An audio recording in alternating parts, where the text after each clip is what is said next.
that. So explain to the viewership the proteins then, the chicken, the steak. Because if we are carnivores and we are meat eaters, and this again back in the day, I have a lot of jokes about like cavemen. That's how I go after women, sex style. Like you look good, whatever, let's get it on, because that's that's what we are in the jungle back in the day or wherever.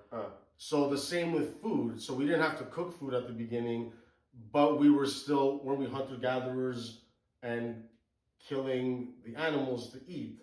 So yes, we always had the nuts and the fruit, but then that came along. And that isn't good. Again, a lot of people are living well and healthy with it, but to get as close to the perfect diet as you're trying to do, I guess explain to us, please, and thank you, how or why it's not good, even though it's in our DNA to eat the cow, beef, the chicken, poultry, all that. Why it's not, you don't need it, I guess.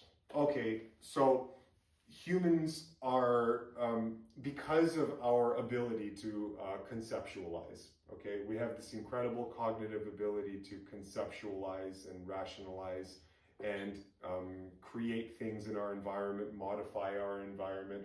We're just, there's no creature like us, okay?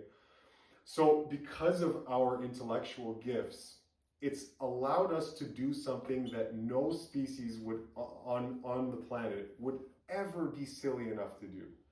And that is to move outside of your natural habitat. Okay? Which is what we've done. But the animals haven't. They're still where they need to be and all that. Okay. There is no animal out there that is making any decision consciously to move outside of the environment that it is suited to live in, because that's where the food is for that animal. Wow. Okay? That's deep. So this is why it's important to know what you are. See, the thing is, when we don't know what we are, now we're ripe for manipulation and deception and being misled. But if you know what you are, then it answers all the questions. So with human beings now, we have this ability to migrate outside of our habitat and use our ingenuity to survive. But we are tropical animals. We're a tropical species. And you can prove that at any time you like. When you go outside in the wintertime or the fall when it's a bit chillier, what are we doing? We have all these clothes on that simulate a tropical environment inside our clothes, right? We always are trying to create a temperature that is comfortable for us, and the only environment that provides that comfortable temperature that we can live in and sleep outside in comfortably is the tropics. That's the only place you can do it. And if that's the only place you can do it, it means that nature designed you for that habitat, right? You can't live in Canada, Siberia, without Russia, changing your environment. But that's not a luxury that animals have to them. They can't change their environment. We can, because of our ingenuity, but that doesn't necessarily mean that, not that we shouldn't, like we can do it, but we would have to be mindful and just know, hey, okay, I know that we're doing this and living in this, in this habitat that is in the tropics, but it's good to know what you really are, that you are a tropical animal, because that would inform you as to, okay, well, if I'm a tropical animal, then that would lend itself to a certain diet, a certain lifestyle. But the answer that I'm leading to is, because you're asking about, okay, well, how does this work? We have this history of eating animal products and hunting and beef, steak, chicken, sure, land, the Greeks.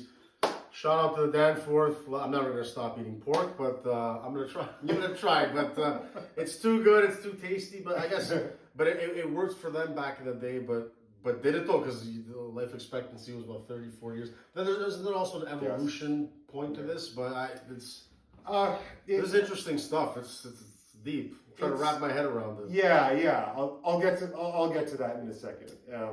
But just to finish off that idea, so that you have a complete understanding here.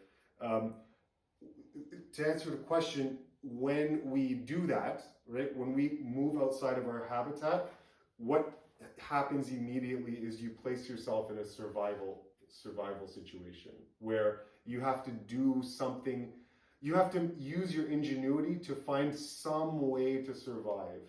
And so the reason that we had to adopt the meat-eating diet is primarily because we moved to a habitat that didn't sustain us. Yes. So you need to use your ingenuity to come up with ways to eat something. And so catching animals and eating them is a good option, because if you catch a deer, if you catch a bear, a fox, that's a good chunk of meat, right? There aren't really fruits that give you that much material unless you're, again, in the tropics. You can find jackfruit and durian and big papayas, and so but you can't do that up in the north. So so for the past hundreds, thousands of years, human beings have been in emergency survival mode because they're outside of their natural habitat. This probably scares a lot of people. Like, oh, this guy, why is he doing it like this? And all that. Well, it's because we can't do it, so we kind of always find what's wrong with this guy? Why is he doing it like that? So I guess your friends they're trying to like stump you on. Oh, well, if it was like this, well, yes. but it's not like that. So yes, essentially, all the time, people are just trying to find chinks in the armor, right? They're trying to find chinks in the philosophy, and because they're scared. They want to see you fail. But that's the whole thing. There's haters. I'm not saying that your friends want you to fail, but I just think they're scared of well, this is really the right thing to do. Okay, I'll give you my example. Yeah. It's like whores. That's my line of work. Versus the virgin girl, the girl that bakes pies all day. Of course, the whore woman, the woman of the evening, is going to hate that, because deep down, they know. It's like me with the mayonnaise or the bad food. You shouldn't be doing that, but feels so good that you do it anyway. So that's just my twisted analogy, but it's true. I mean, you didn't scare me today because I can take it, and I know you're right. The results speak for itself, and you're educated and you're doing it, and it works. So people shouldn't be scared of the truth or trying to better yourself. I think that's also why a lot of fat people, they hate people that are really in shape.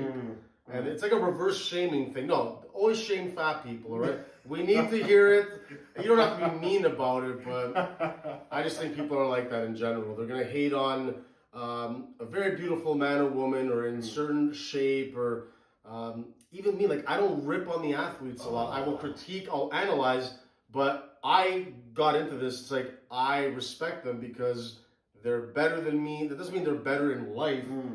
But this part of it, they are. They train more disciplined, better at their craft, more talented, and the money shouldn't matter, but in our world it does, and they've made it. They've made it. So where a lot of people just rip on the athletes all day long, it's but you're ripping on the athlete while you're wolfing down a fucking 12-inch meatball sub. I don't really think, but that's how, not broken, but people are very hypocritical. So. Sure.